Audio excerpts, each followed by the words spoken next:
Psalm 23, verse 3.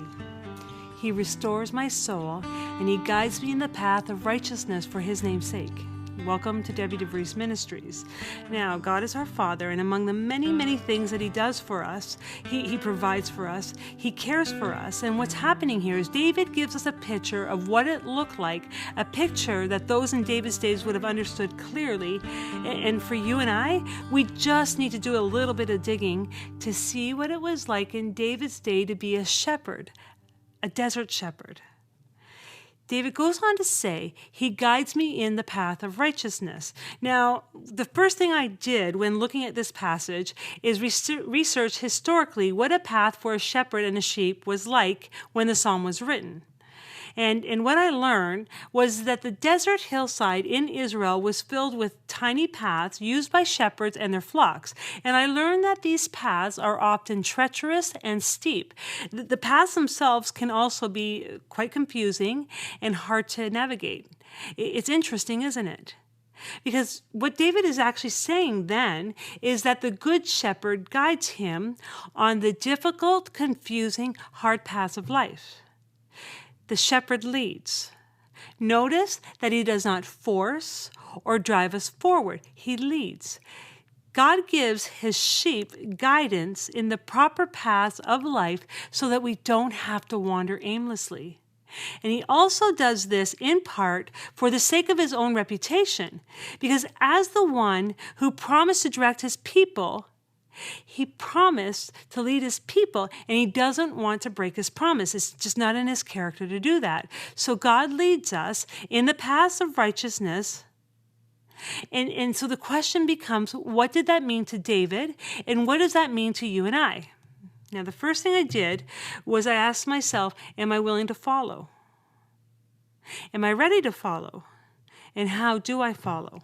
There are so many things that we can talk about, but as to how to follow, first and foremost, I point you and myself to the Bible. That's where we start. You see, Jesus showed us how to live. He showed us how to love. He showed us how to follow after God. He showed us how to serve, just to list a few things. So then the question is do I want to follow, and am I ready to follow? Now, for this week, I thought I would just share a really small piece of me from a very practical perspective, following. Am I ready to follow? Now, 2 years ago, I was asked if I would be interested in being on a board for a non-for-profit Christian-focused ministry. I've never sat on a board before, and quite frankly, I was surprised to be asked. And did pray about it and decided, okay, I'll fill out the application, but in my head, I thought, that'll be the end of it. They won't be interested in me. But guess what? I was wrong. And they did decide, yep, come on the board. Now, the first year was interesting. I would tell my daughter, I am not sure why I'm here, other than to sit in the chair, eat the homemade cookies, they were good, and to raise my hand when it came time to say, I agree. It came time to vote. And we all need to know is that for many years I have been asking God to allow me to work in ministry. And even though being on this board was being part of a ministry, I don't think I truly understood that God was leading me. Year 1 of 3 was coming to a close. Now, the very first, at the very first board meeting, I learned that the chair would be stepping down at the end of the year. And that, of course, meant that they would be looking for a new chair. And they talked about that at every meeting. And at each meeting, I would listen and I would look around the room and I thought to myself, I think that person over there would be a great leader, a great chair, or maybe even that person. But beyond that, I really didn't think much about it because it wasn't going to be me. It just wasn't.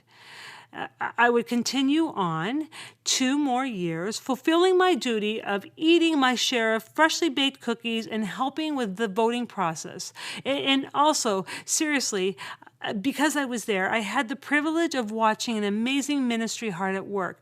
I had the privilege of watching God's faithfulness. And as well, I grew great respect, and I stood in awe, and I loved what these women were doing to help families in need, families in crisis. And from my chair, my comfy chair, without a whole lot of mental or emotional commitment, all was well. Now, COVID, just bear with me here for a minute. COVID changed everything for me. I've been working at my job for approximately 22 years, and March 13, 2020 was a day I never saw coming. Because of COVID, in short, in very short, bottom line, my beloved job, I loved my job, it was no more. I was in shock, and I was sad for the first couple of weeks, but then I decided that I was going to start praying for new direction. And I literally spent hours and hours walking and talking with God. I asked him many times if he would allow me the privilege of finishing off my working years in ministry. Every day I would spend time asking.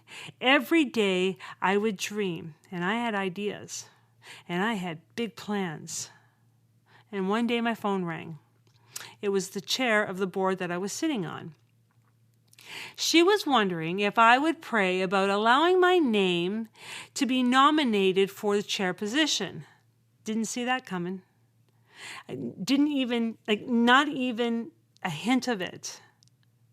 Now remember, I had just told you that I had been spending hours walking and talking with God and asking him to work with ministry.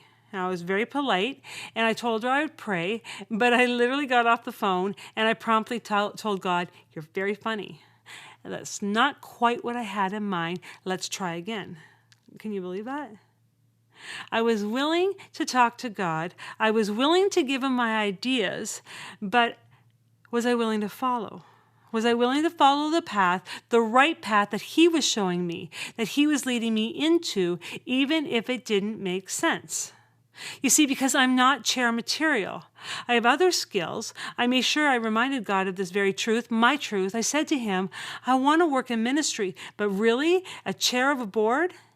How in the world am I going to lead in a setting like this? I am not a business-minded person. I am a career fitness instructor, which means, yes, I can stand in front of a large group of people. I'm really good at barking orders and commands while entertaining those in front of me, and I'm really good at being silly as a distraction in order to get those who have come to class to drop down and give me 20 burpees and 20 push-ups. No problem. No problem.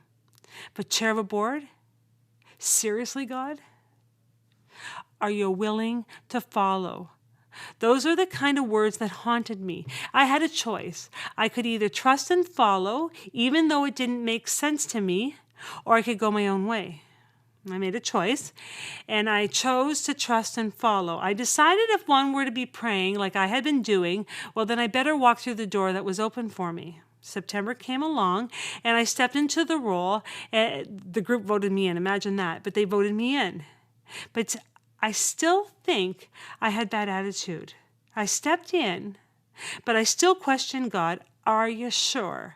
Are you sure you got this right? Now, the way I dealt with my insecurities was with humor. For the first couple of months, I would certainly laugh at myself and say things like, I'm a chair because no one else would be. And desperate times, well, desperate times call for desperate measures. Hence, you've got me. You're stuck with me. Now, God, as always, is very patient with me. And he waited about 2 months, and then late one night, as I was giggling about feeling way over my head, remember, humor's my go-to, I certainly didn't hear a voice, but somehow, God cut through the thickness of my protective exterior, and he asked me, when are you going to start taking me seriously? When are you going to start taking the role I have asked you to step into seriously? Oh boy. Oh boy. Are you willing and ready to follow the path of righteousness? Are you willing, ready and willing to follow the path that I am leading you into? Great question. Can you relate?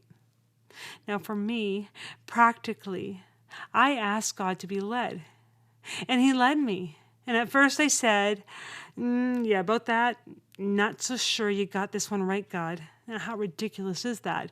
But from there, I did step in, and then I started to walk where God was leading me, but with some interesting attitude, therefore not really ready or willing to follow. But my shepherd, who had an incredible amount of patience, well, he nudged me. He nudged me. When are you going to take me seriously? When? Well, what I have to say is I'm ready, God. I'm ready. Where you lead me, I will follow. I will follow you on the path of righteousness. How about you, my friends? How about you? Where he leads, will you follow? Will you follow? Amen.